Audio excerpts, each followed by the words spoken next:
Bonjour bien-aimé dans le Seigneur. Je t'ai dit que je rentrerai en profondeur dans le commentaire d'un de mes frères qui m'a laissé un message suite à l'enseignement que j'ai fait sur l'envoûtement, dans lequel je disais qu'il était possible d'envoûter tout un peuple. Et donc, ce frère m'a laissé un message que je vais te lire, peut-être pas en totalité, mais l'essentiel, pour t'expliquer par la suite que ce n'est pas parce que on est marabout, ce n'est pas parce que on est voyant qu'on n'a pas la crainte de Dieu. Et je pense que c'est à ce niveau que mon frère s'est mépris. Alors, mon frère, il écrit et dit, « Je ne comprends pas votre approche. Comment dites-vous que Balaam avait la crainte de Dieu? C'est pourquoi il n'a pas pu maudire le peuple. » Comment dites-vous que Balaam avait la crainte de Dieu? C'est pourquoi il n'a pas pu maudire le peuple. Bien-aimés dans le Seigneur, nous partons dans Nombre. Nombre chapitre 22. À partir du verset 3. Et Moab fut très effrayé en face d'un peuple aussi nombreux. Il fut saisi de terreur en face des enfants d'Israël. Moab dit aux anciens de Madian, « Cette multitude va dévorer tout ce qui nous entoure. Comme le bœuf broute la verdure des champs, comme le bœuf broute la verdure des champs. » Balak, fils de Tsippor, était alors roi de Moab. Il envoya des messagers auprès de Balaam, fils de Béor, à Pétor, sur le fleuve, dans le pays des fils de son peuple, afin de l'appeler et de lui dire, Voici, un peuple est sorti d'Égypte, il couvre la surface de la terre et il habite vis-à-vis de moi. Viens, je te prie, maudis-moi ce peuple, car il est plus puissant que moi. Peut-être ainsi pourrais-je le battre, et le chasserai-je du pays, car je sais que celui que tu bénis est béni, et celui que tu maudis est maudit. Alors, c'est Balak qui dit à Balaam, maudis-moi ce peuple, parce que je sais que celui que tu bénis est béni, et celui que tu maudis est maudit. Je sais que celui que tu bénis est béni. Est-ce parce que Balaam bénit la personne que la personne est bénie? Ou est-ce parce que Balaam ne bénit que celui qui est béni? Ou est-ce parce que quand Balaam bénit quelqu'un, ça signifie que cette personne est bénie? Et celui que tu maudis est maudit. Même réflexion. Si Balaam maudit, est-ce parce que la personne, si Balaam réussit à maudire, est-ce parce que la personne est déjà maudite? Ou c'est parce que Balaam maudit que la personne est maudite? Là, c'est une autre réflexion, bien-aimée dans le Seigneur. Mais toujours est-il que Balak demande à Balaam de maudire le peuple d'Israël. Un peuple qu'il ne connaît pas. Savait-il que ce peuple était de Dieu? Je ne pense pas. Et Balaam, lui aussi, savait-il que ce peuple était de Dieu? Je ne pense pas. Bien-aimé dans le Seigneur, vous allez constater une chose. Les anciens de Moab, verset 7, Et les anciens de Madian partirent, ayant avec eux des présents pour le devin. Balaam était un devin. Dieu interdit de consulter les devins. Ça ne signifie pas que le devin n'a pas droit d'existence. Le devin a son boulot. Ils arrivaient auprès de Balaam et lui rapportaient les paroles de Balak. Balaam leur dit, « Passez ici la nuit et je vous donnerai la réponse d'après ce que l'Éternel me dira. » Je ne sais pas si vous comprenez. Balaam dit qu'il donnera la réponse d'après ce que l'Éternel lui dira. Ça veut dire qu'il va consulter au préalable l'Éternel. Et c'est en fonction de la réponse de l'Éternel qu'il leur donnera une réponse, soit favorable, soit défavorable. Est-ce que c'est moi qui ai écrit la parole? Si Balaam n'a pas la crainte de Dieu, mais pourquoi est-ce qu'il consulte Dieu? Entre nous, bien-aimés dans le Seigneur. Si Balaam n'a pas la crainte de Dieu, pourquoi est-ce qu'il consulte Dieu avant d'agir?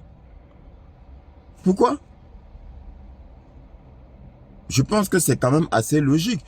Je dis et je répète, c'est avec les choses terrestres que nous expliquons les choses spirituelles. Si je n'ai pas peur de toi, vais-je demander ton avis avant d'agir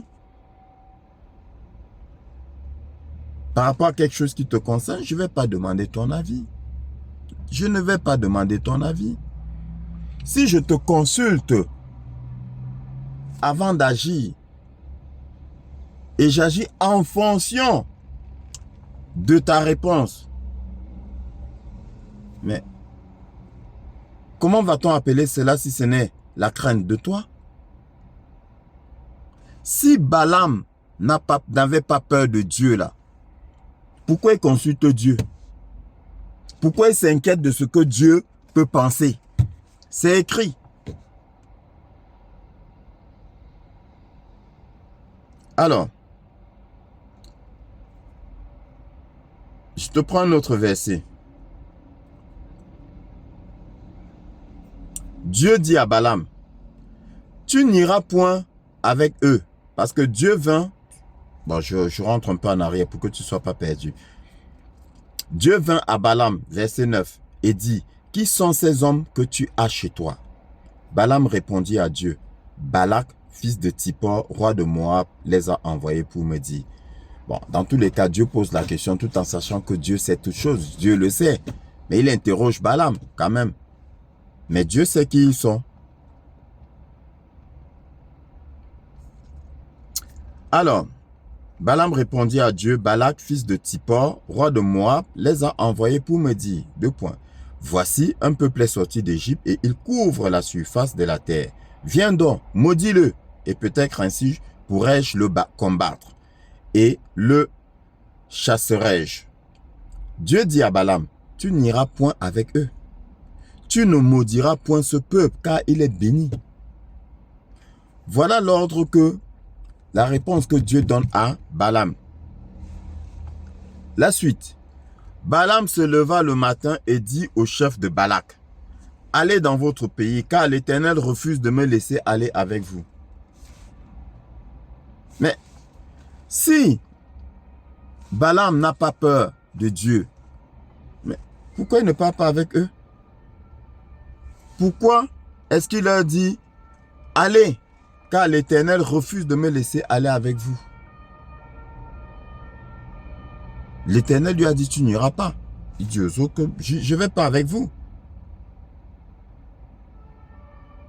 Voilà, bien-aimé dans le Seigneur. Un autre verset. Verset 20, Dieu vint à Balaam pendant la nuit et lui dit, puisque ces hommes sont venus pour t'appeler, lève-toi, va avec eux, mais tu feras ce que je te dirai. Lève-toi, va avec eux, mais tu feras ce que je te dirai. Dieu donne l'ordre à Balaam d'y aller. Sauf que Balaam va lui obéir à lui Dieu. Et c'est ce que Balaam a fait. Balaam a exécuté. Comment vous appelez ça? Comment peut-on dire que Balaam n'avait pas la crainte de Dieu alors qu'il est en train d'obéir à Dieu, alors qu'il fait ce que Dieu lui demande de faire? Bien entendu, c'est un malhonnête. Mais je répète, le voleur là, avant d'aller voler, n'est-ce pas, il prie. Et quand il échappe à l'arrestation, n'est-ce pas, il rend grâce à Dieu. Il dit merci Seigneur. Et quand son vol est fructueux, qu'est-ce qu'il dit? Il dit Dieu m'a béni. Ben oui. Alors, nous partons au verset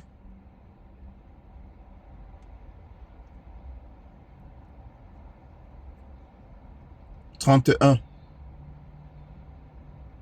Plutôt 32.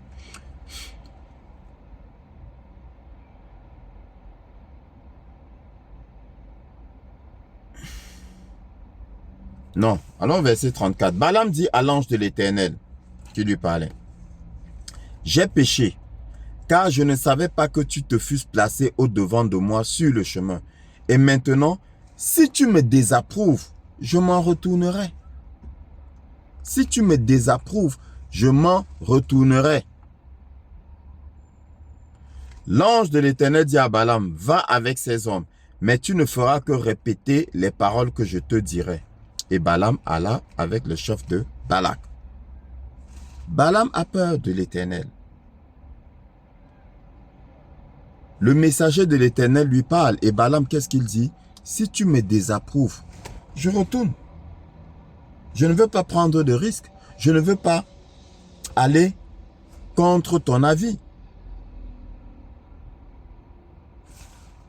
Bien aimé, ça n'enlève en rien le fait qu'il ne soit un devin, un marabout. Et tu vas comprendre par la suite, selon mes explications, suivant mes explications.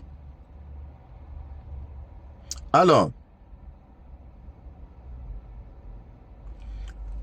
quand Balaam maintenant se retrouve devant Balak, Balak lui dit: n'ai-je pas envoyé auprès de toi pour t'appeler?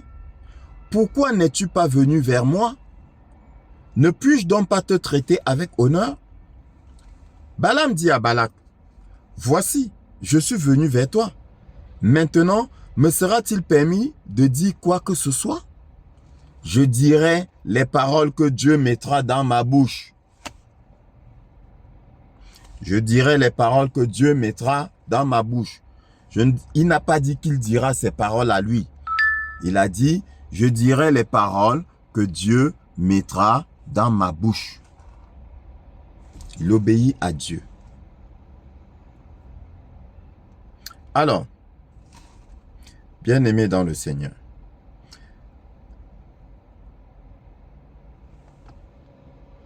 nous allons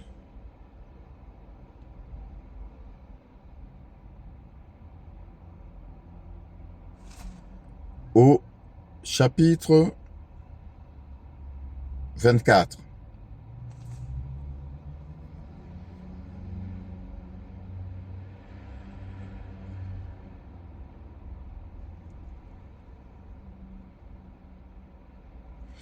Nous allons au chapitre 24.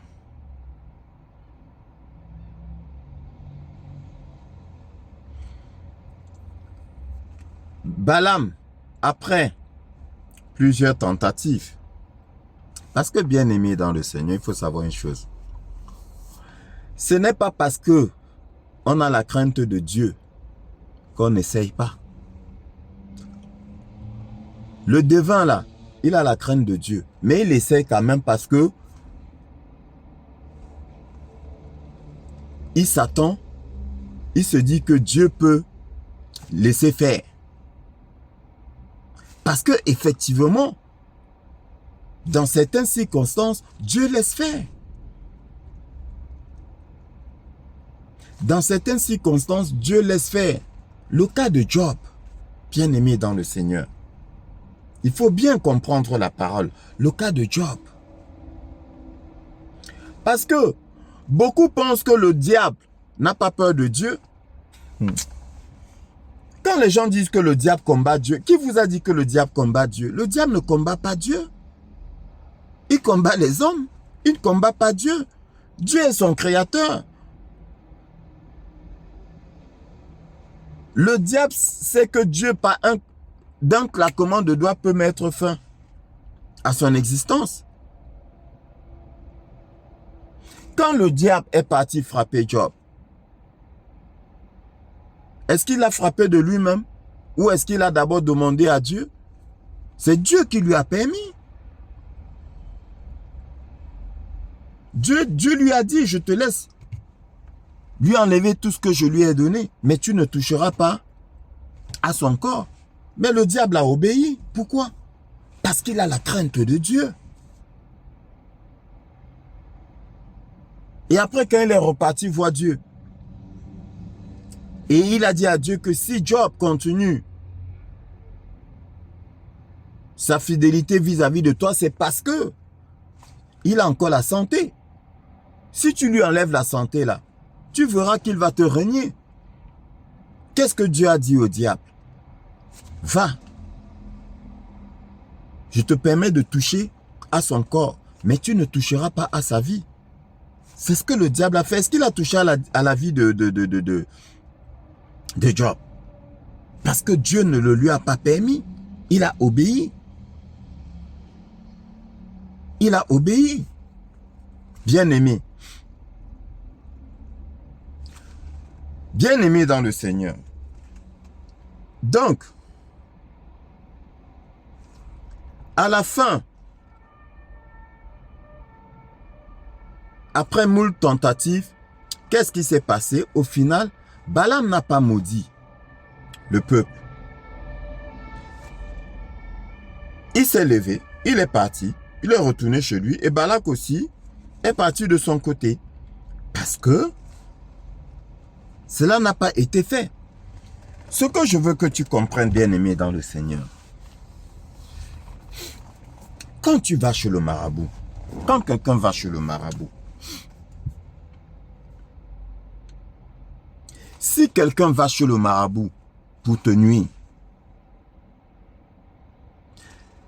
qu'est-ce que le marabout va lui dire? Le marabout va lui dire, si Dieu le veut. Il l'interroge. Dieu, il interroge les esprits, si tu veux. Et soit il agit, soit il n'agit pas. Est-ce que tu me suis? C'est comme ça que ça se passe. Ceux qui ont la crainte de Dieu. Parce que je répète, ce n'est pas parce qu'on est marabout que ça signifie qu'on n'a pas la crainte de Dieu. Mais c'est Dieu qui fait les marabouts. C'est Dieu qui a créé toutes choses. C'est Dieu qui a créé les marabouts. Mais qu'est-ce que vous croyez?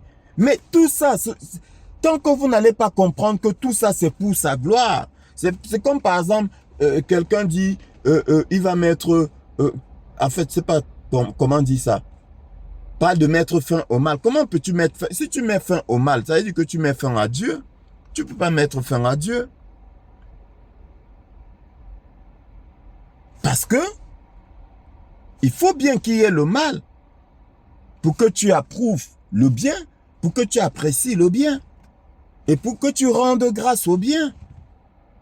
Tout bien-aimé, tout concourt à la gloire de Dieu, tout œuvre pour la gloire de Dieu. C'est un tout, c'est un ensemble. Les marabouts sont là pour faire jouer leur rôle. C'est comme un film, c'est comme quand tu fais un scénario.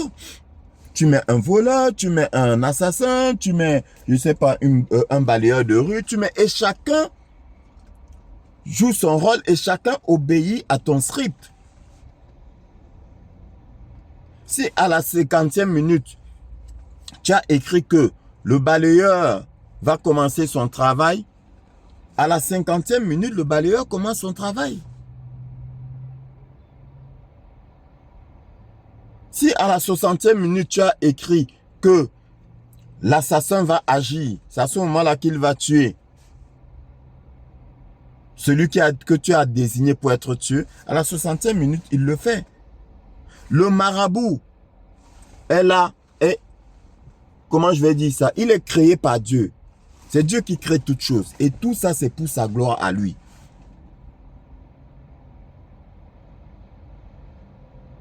Mais maintenant, ce que tu n'as pas compris, c'est que quand Balaam interroge Dieu, c'est pour voir si il a le droit. C'est comme le diable.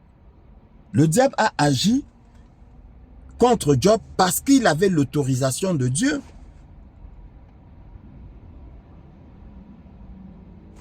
La preuve en est que c'est un marabout, quand quelqu'un arrive chez lui, par exemple, ton ennemi va chez le marabout pour te nuire. Et il peut arriver que ce marabout le chasse de sa cabane, de sa case. Pourquoi? Parce que quand il regarde, Dieu dit ne touchez pas à mon oint. S'il voit que tu es un oint de Dieu, il n'ignore pas l'avertissement de Dieu. Et donc du coup, ton ennemi qui est en face de lui le chasse, il dit va-t'en avec ta malédiction, ne m'apporte pas le malheur dans ma maison. Sauf qu'il y a maintenant des marabouts qui sont têtus. Parce que, tellement cupides, que Dieu leur donne des avertissements, soit ils ne lisent pas bien ces avertissements, soit ils insistent, et Dieu les frappe. Ah ben oui. Et Dieu les frappe. Le marabout, bien aimé, consulte. Il regarde. Voici s'il peut ou pas. C'est pour ça qu'il te dit si Dieu le veut. Pourquoi penses-tu qu'il te dit si Dieu le veut? Mais maintenant, Dieu peut le vouloir. Pourquoi? Parce que celui contre qui le marabout va agir là, Dieu n'en a que faire de lui.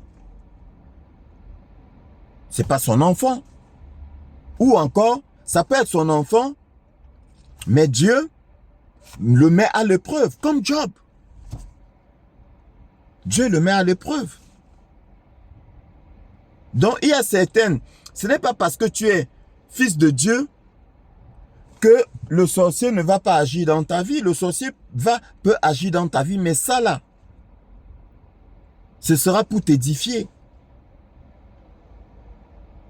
Pour te faire grandir. Ce sera une épreuve pour toi. Bien-aimé.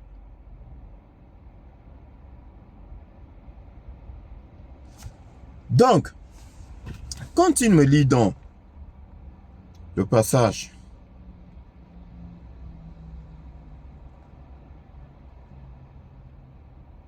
il me dit,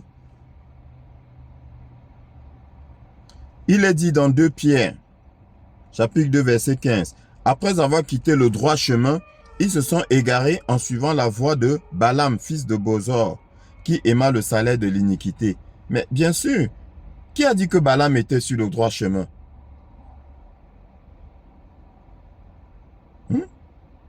Le marabout n'est pas sur le droit chemin. Mais ce n'est pas parce que le marabout n'est pas sur le droit chemin que ça signifie que le marabout n'a pas peur de Dieu. Je t'ai donné l'exemple du... Mais pourquoi pas même... Mais bien aimé, pourquoi est-ce qu'on va même sur l'exemple du voleur? Nous-mêmes, ne péchons-nous pas? Quand nous péchons là, quand nous volons là, nous savons très bien que Dieu interdit le vol, non? Ah ben oui. Quand nous commettons l'adultère, nous savons très bien que Dieu interdit l'adultère, non? Quand tu chasses ta femme là, alors qu'elle ne t'a rien fait, elle ne t'a pas manqué de respect, elle n'a pas commis d'adultère, tu sais très bien que Dieu interdit, mais tu le fais. Est-ce pour autant qu'on dira que tu n'as pas la crainte de Dieu? N'est-ce pas toi, tu es convaincu que tu as la crainte de Dieu? Mais tu le fais quand même, non? Parce que tu espères la magnanimité de Dieu. Parce que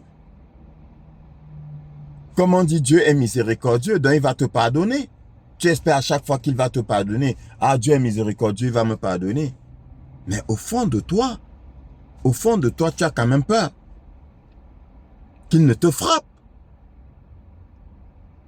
Mais alors, où est la différence entre Balaam et toi? Balaam n'est pas sur le droit chemin. Mais ce n'est pas pour autant qu'on dira que Balaam n'a pas la crainte de Dieu. Il a prouvé, il a la crainte de Dieu. Il consulte Dieu avant d'agir. Et il agit selon la décision de Dieu. Si Dieu dit ne fais pas, il ne fait pas. Mais ça ne signifie pas que il est béni. Je n'ai jamais dit que Balaam était béni. Je n'ai jamais dit, comme c'est écrit, il dit,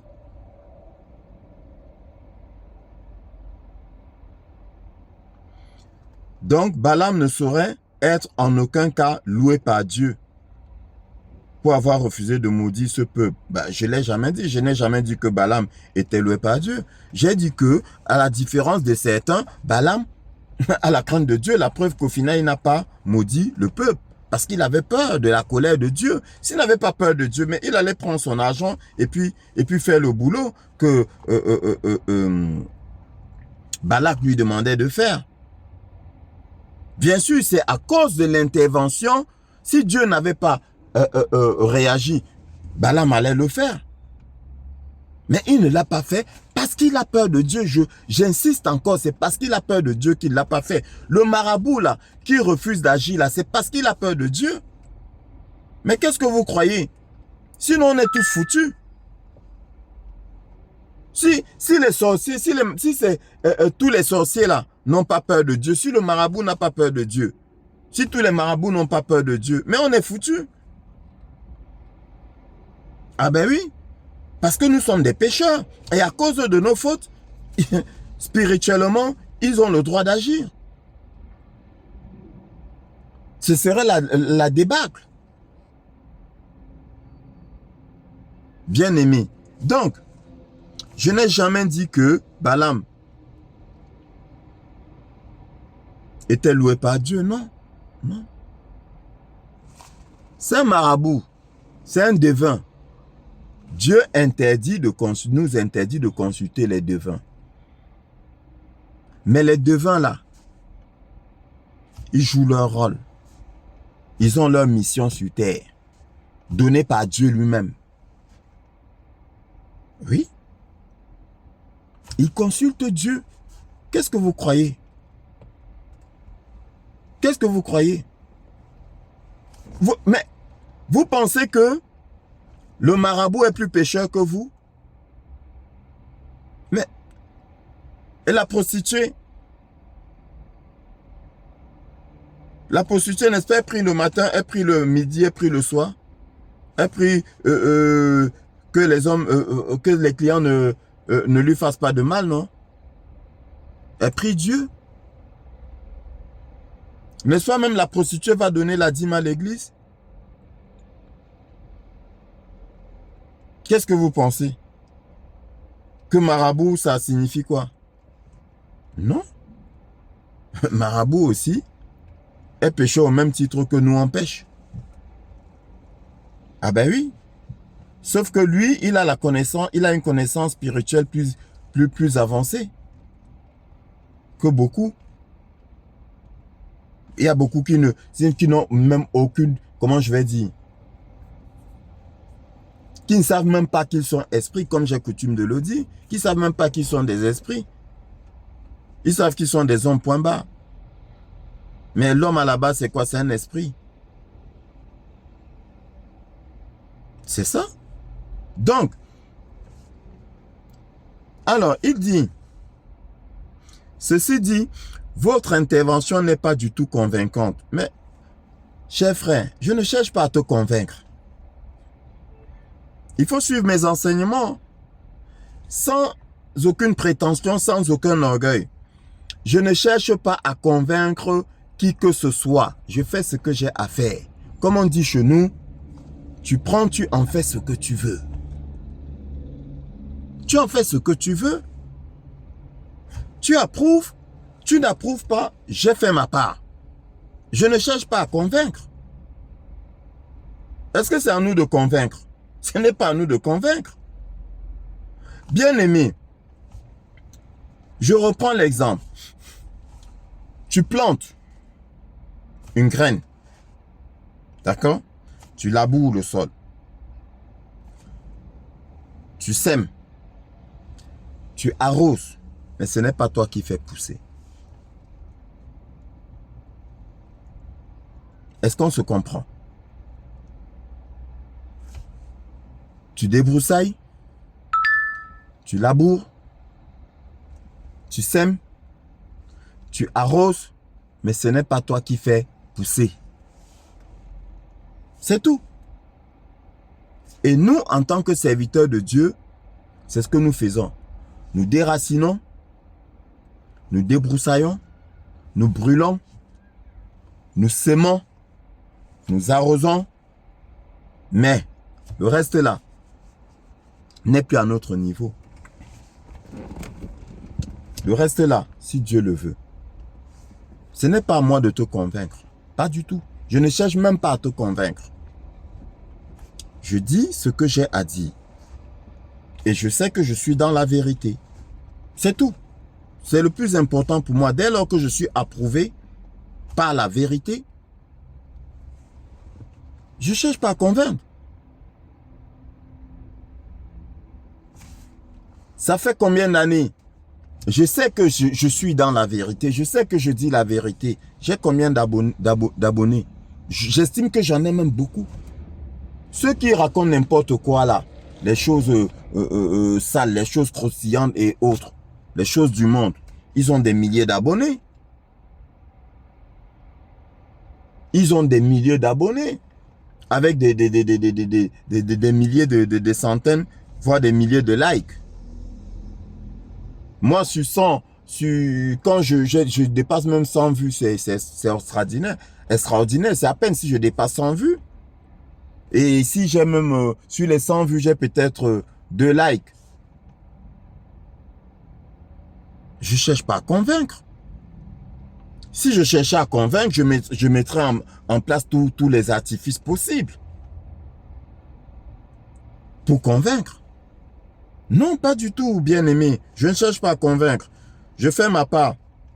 Mon salaire me vient de l'Éternel. Alors, ceci dit, votre intervention n'est pas du tout convaincante.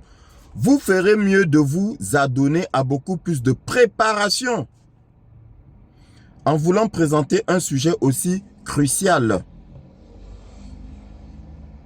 Quelle préparation? Bien-aimé dans le Seigneur, il est une chose importante que tu devrais savoir.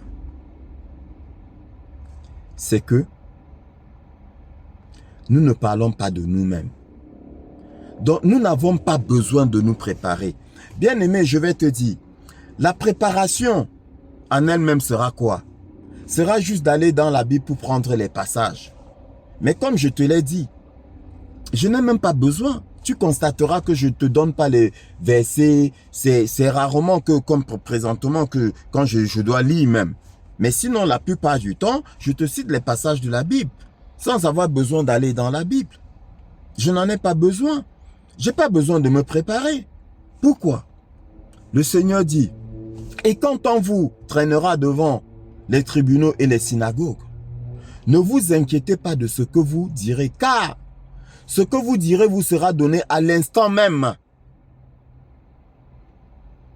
par mon esprit, le Saint-Esprit qui agit. Nous n'avons pas besoin de préparation, bien-aimé dans le Seigneur. Et je te dis, c'est vrai que le pasteur, malgré tout, il va essayer, celui qui a une assemblée et qui se dit, bon, aujourd'hui, je parlerai d'eux. Et même s'il dit aujourd'hui, je parlerai de, c'est parce que l'Esprit de Dieu lui a mis à cœur de parler de ce sujet-là. Mais on ne crée pas le sujet. C'est l'Esprit Saint qui te donne le sujet et c'est lui qui te donne les mots. Et c'est lui qui te dirige.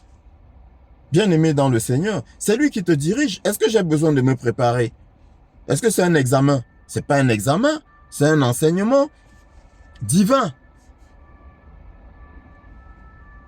Vous ferez mieux de vous adonner à beaucoup plus de préparation. Non, je n'en ai pas besoin. Je n'en ai pas besoin. Quand je ne suis pas inspiré, quand l'esprit ne m'inspire pas, je ne fais pas d'enseignement. Et vous avez dû le constater. Il y a des périodes où je ne fais pas d'enseignement.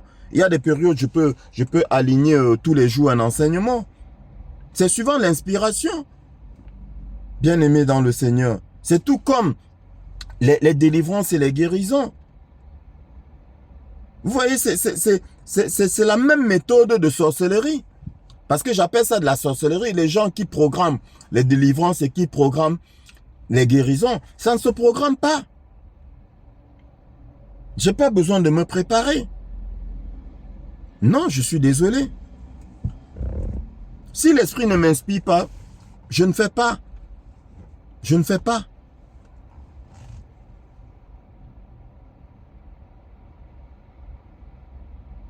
Car l'importance du sujet traité m'a attiré, mais je puis bien vous dire que je n'ai pas du tout été capté par vos propos, tant il y a de l'évasion.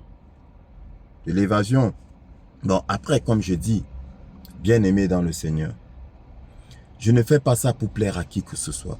Je fais ça pour éclairer mes frères et mes sœurs, tout en sachant que tout le monde ne sera pas éclairé, tout en sachant que très peu, je répète encore et je le dis dans mes enseignements, très peu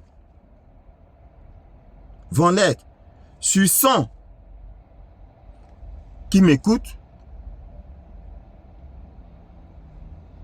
10 c'est beaucoup. Oui, 10 c'est beaucoup. Parce que je vais te dire, bien-aimé dans le Seigneur, si sur 100 qui m'écoutaient, il y en avait 90 de captivés, 90 qui partagent, ça fait combien? Ça fait 180 vues. Ben oui.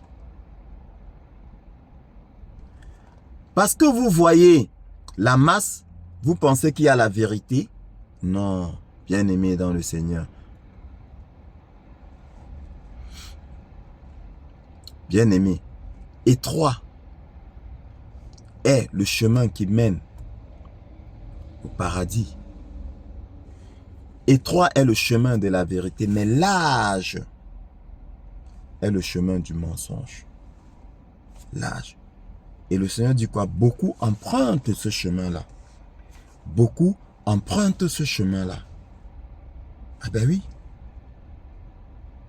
Je répète, pourquoi est-ce que quand il s'agit du pain spirituel, véritable pain spirituel, divin, de la parole de Dieu, pure et dure, il y a très peu de vues. Et tu constateras que mes enseignements où je mets en titre, où le titre fait allusion véritablement à la parole de Dieu, ces enseignements-là n'ont pas beaucoup de vues. Pas du tout. Mais si je mets un titre attrayant ou bien morbide, beaucoup vont écouter avant de peut-être s'arrêter en chemin quand ils vont se rendre compte qu'en fait, ce n'est que la parole de Dieu. Combien aiment la parole de Dieu? Combien de personnes aiment la parole de Dieu? Ne vous méprenez pas. Les enfants de Dieu sont très peu nombreux. Très peu nombreux. La preuve, quand on vous montre l'arnaque des faux pasteurs, quand on dénonce les faux pasteurs, depuis qu'on dénonce les faux pasteurs plutôt, mais leurs églises sont de plus en plus pleines. C'est-à-dire que c'est comme si plus tu les dénonçais, plus ils s'attiraient des fidèles. Les gens aiment le mensonge. Les gens n'aiment pas la vérité. Bien aimé. Même nous là, pour accepter la vérité, c'est pas facile. Hein? Ben non, c'est pas facile. La vérité ne fait de cadeau à personne. À personne. La vérité nous accuse tous. Fidèles et serviteurs compris. La vérité nous accuse tous. Alors, Mais je puis bien vous dire que je n'ai pas du tout été capté par vos propos tant il y a de l'évasion, de l'inconstance, etc., etc. Dieu vous bénisse, mon frère, pour votre coup d'essai. Ce n'est pas un coup d'essai, mon frère. Je suis désolé. N'en déplaise, ce n'est pas un coup d'essai. Je sais ce que je dis. Je suis conscient de ce que je dis et je sais ce que je dis. Je suis convaincu par ce que je dis. Ce que je dis n'est autre que la vérité. Ce que je dis n'est autre que la vérité. Les marabouts là, ils demandent l'avis de Dieu.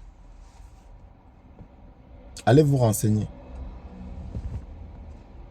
Nous ne parlons pas de ce que nous ne connaissons pas. Parce que le diable là, qui vous a menti, ne combat pas Dieu. Il ne peut même... Mais, bien aimé, j'ai fait un enseignement où j'ai dit... Mais je sais pas. Bon, après, je pense que c'est le propre des véritables amoureux de la parole de Dieu, des véritables enfants de Dieu. Dieu, quand tu prononces le mot Dieu là, je sais pas ce que tu ressens. Je sais pas ce que tu... Si tu perçois, si tu, comment dire, soupèses la profondeur, la gravité, la grandeur du mot Dieu. Dieu. Si on te demande de définir Dieu,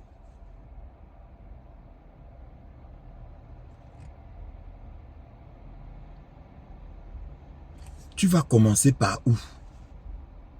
Pour t'opposer à lui. Pour dire que tu vas le combattre. Combattre ton créateur? Mais quand même. Ayons un minimum de bon sens. Peux-tu combattre ton créateur? Le diable ne combat pas Dieu. Le diable là, il est au service de Dieu. Le diable est au service de Dieu. Bien-aimé dans le Seigneur.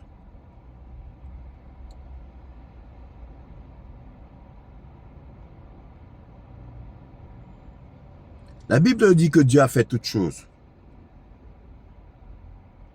Même le malin pour le jour du malheur. Bien-aimé dans le Seigneur. Dieu a fait toutes choses.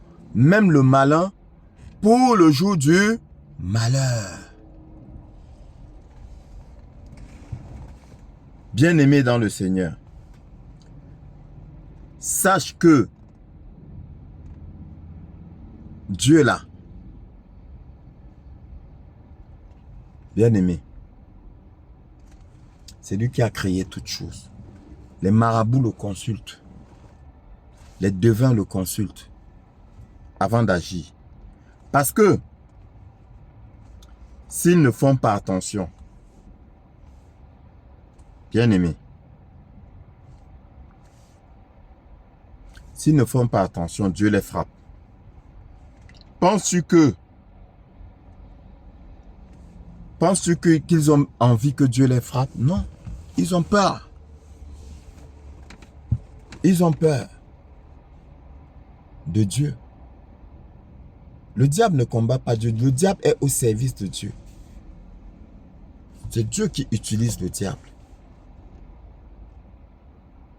Et beaucoup ne comprennent pas ça. Beaucoup sont dans l'erreur. Mon peuple périt à cause de son ignorance. Et ce n'est pas parce qu'il est écrit, comme tu as dit, qu'ils ont suivi le chemin de... Tu m'as lu. Jude. Verset 1. Chapitre 1, verset 11. Il est dit, ils se sont jetés pour un salaire dans l'égarement de Balaam. Mais bien sûr. Bien sûr. Il y a beaucoup de faux pasteurs qui suivent le chemin de Balaam. Voilà l'autre qui est parti au Cameroun, non? Voilà l'autre qui est parti au Cameroun. Pour maudire les Camerounais. Oui, je répète, pour maudire les Camerounais. C'est parce que vous ne comprenez pas ce qui se passe. Il n'a pas son salaire. Vous croyez qu'il est parti gratuitement, il est parti pour rien? C'est pour de l'argent. C'est pour de l'argent. Ils se sont jetés pour un salaire dans l'égarement de Balaam. Ce n'est pas parce que Balaam n'a pas maudit le peuple d'Israël que ça enlève pour autant son boulot. Ça fait de lui, je sais pas, non. C'est un devin, c'est un marabout. C'est un marabout. C'est tout. C'est un marabout bien-aimé dans le Seigneur. Donc je te le dis, sache donc que c'est l'ignorance qui nous dérange. Et qui dérange beaucoup le peuple de Dieu. Mon peuple périt à cause de son ignorance, par manque de connaissance. Dès lors que tu sais que le diable, toi, enfant de Dieu, dans ta vie là, mais pourquoi est-ce qu'on t'a raconté l'histoire de Job? Quand le diable vient dans ta vie là, c'est Dieu qui te met à l'épreuve. Si tu estimes que tu es enfant de Dieu, je répète, si tu estimes que tu es enfant de Dieu, le diable vient dans ta vie, sache que Dieu te met à l'épreuve. Et du moment où tu sais que Dieu te met à l'épreuve, bien aimé, tu t'en sortiras. Tu t'en sortiras. Donc, bien aimé, comme je te l'ai dit, j'apprécie les messages. Pourquoi? Parce que c'est l'occasion pour moi d'enseigner. Quand je vois que quelqu'un est dans l'égarement,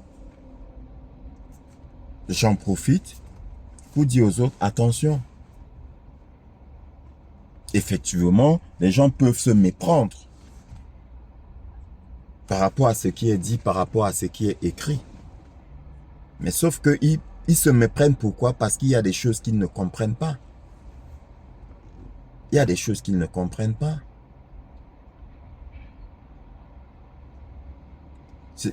Est-ce que tout ce que le marabout fait réussit? Le marabout peut faire quelque chose, il vous donne. Vous allez, ça ne marche pas. Pourquoi? Parce qu'il vous a blagué. Parce qu'il vous a blagué. Oui. Parce que Dieu peut dire au marabout non. Le marabout, qu'est-ce qu'il fait? Qu'est-ce qu'il fait? Il te manipule parce qu'il a besoin de ton argent. Il prend ton argent. Il te donne quelque chose qui ne va pas marcher. Certains vont te chasser. Ils vont dire que sors de chez moi, je ne fais pas ça. Les d'autres vont te dire oui, oui, oui, oui, oui. Mais ils ne vont pas le faire. Ils vont te manipuler. Et quand tu vas venir dire oui, mais ça n'a pas marché, ils vont te dire que non. Tu n'as pas fait ce que je t'ai dit de faire. Tu n'as pas bien fait. Tu as fait des erreurs. Est-ce que c'est compliqué? Ce n'est pas compliqué. Ce n'est pas compliqué. Bien-aimé dans le Seigneur. Non.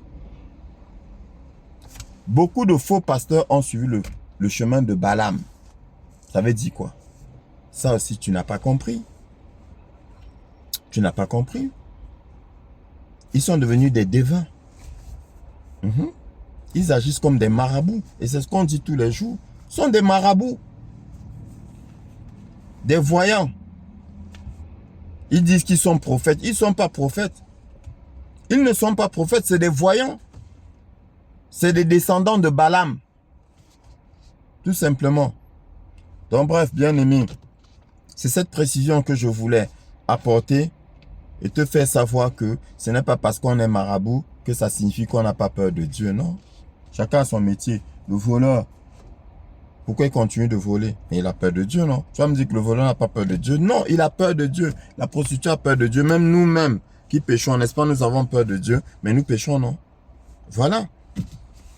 Donc, il faut comprendre ça comme ça. Et puis savoir que le serviteur de Dieu que je suis n'a pas besoin de préparer. On ne prépare pas. C'est l'esprit. Maintenant, si on se froisse, c'est parce qu'on a été têtu. L'esprit ne nous a pas demandé de parler, mais on se met à parler. On se met à parler. Alors que non, alors que le moment de parler n'était pas venu. Comme les pasteurs qui deviennent pasteurs sans âme, sans rien.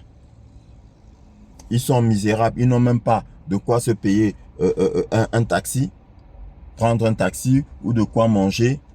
Et ils deviennent pasteurs. Serviteurs de Dieu. Serviteurs de Dieu. C'est Dieu ton employeur. Et tu as faim, tu ne manges pas. Non. C'est parce que beaucoup parmi eux, le moment de leur ministère n'était pas encore arrivé, mais ils ont forcé. Ils ont forcé pour le faire. Alors que le moment n'est pas arrivé. C'est pareil pour l'enseignement. L'Esprit nous inspire. L'Esprit nous inspire. Ou encore nous demandons à l'Esprit de nous inspirer. Ne vous inquiétez pas de ce que vous direz quand on vous mènera devant les tribunaux. Si quelqu'un me conteste, si quelqu'un contredit ce que je dis, l'Esprit me donne des réponses. Quand je cause avec quelqu'un qui me pose des questions, je ne m'inquiète pas. Je n'ai pas peur devant l'assemblée, devant une assemblée ou bien devant un parterre de personnes qui vont m'interroger. J'ai pas peur de... Je ne vais pas me dire, ah purée, et s'ils me coincent. Non, non, ils ne peuvent pas. Parce que l'Esprit, à l'instant, me donnera des réponses. Donc, je n'ai pas besoin de faire une quelconque préparation. Pas du tout. Pas du tout. Et si une soeur ou un frère m'interroge par rapport à un sujet, voilà, le Seigneur sait qu'il y a une attente. Pareillement, il va m'inspirer. Donc, je peux aussi traiter un sujet à la demande, tout en sachant que, vu que il s'agit de la vérité, le Seigneur valide et il me guide. Son esprit me guide. Aussi simple que ça. Sur ce, bien-aimé dans le Seigneur, je t'exhorte une fois de plus à être un amoureux de la parole. Ne sois pas paresseux. Lis la parole et demande à Dieu de t'inspirer, de t'ouvrir l'esprit pour que tu puisses comprendre sa parole. Demande-le à Dieu. Lis la parole. Sois un amoureux de la parole. Et en toute chose, cherche d'abord le royaume des cieux et sa justice. Cherche d'abord Dieu et tu auras une fondation solide. Tu auras des bases solides. Et tout le reste là peut venir. Tout le reste là viendra et ça restera. Tu donnes de l'argent à un insensé, ça va partir en fumée. Parce qu'il n'a pas une base solide. Mais tu donnes de l'argent à un véritable enfant de Dieu, il fait des merveilles. Et les merveilles, ce n'est pas construire des gratte-ciel, non. Les merveilles, c'est faire des bonnes œuvres autour de lui. Comme l'a demandé notre Seigneur, faire des bonnes œuvres autour de lui. Parce que un véritable enfant de Dieu est dans le partage. C'est pour ça que l'apôtre Paul dit, il pourvoira à tes besoins. Et un peu plus même, pour quelques bonnes œuvres. Pas pour construire des gratte-ciel, pour construire des je ne sais pas quoi. Non. Pour des bonnes œuvres. Le surplus que le Seigneur te donne là, c'est pour des bonnes œuvres. Bien-aimé dans le Seigneur. Cherche premièrement le royaume des cieux et sa justice.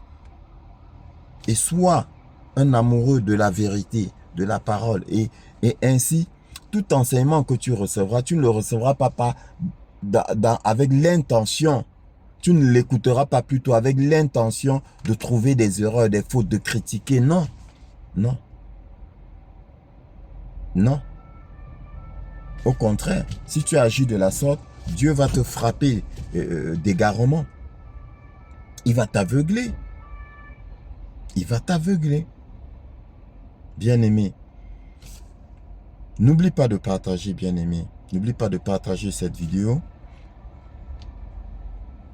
De liker pour que YouTube aussi puisse faire circuler.